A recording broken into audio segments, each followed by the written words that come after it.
Pemerintah Provinsi Sumatera Selatan akan merekrut 1.620 pegawai pemerintah dengan perjanjian kerja atau P3K tahun ini.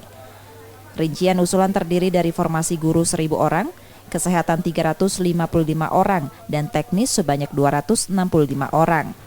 Pengajuan jumlah ASN P3K yang direkrut tersebut tinggal menunggu persetujuan Gubernur Sumatera Selatan dan Kemenpan RB.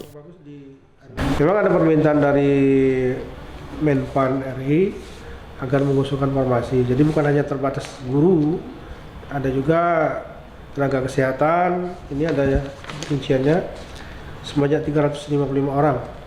Kemudian tenaga teknis lainnya 265 orang. Guru kita usulkan 1.000 orang. Jadi jumlah keseluruhan 1.620 orang tahun ini. Tinggal kita menunggu apakah seluruh usulan formasi yang kita sampaikan sebanyak 1.620 orang ini disetujui atau belum tahu kita. Tahun 2022 lalu, Pemprov Sumsel merekrut calon P3K untuk guru sebanyak 3.563 orang. Mereka yang lulus seleksi tengah mengikuti pemberkasan hingga 17 Mei mendatang.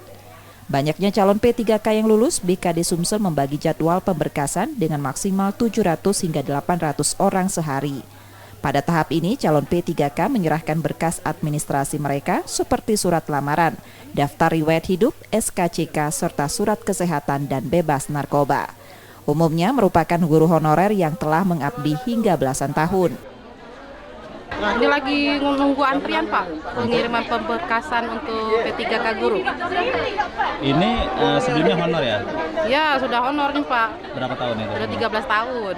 Akhirnya diterima jadi?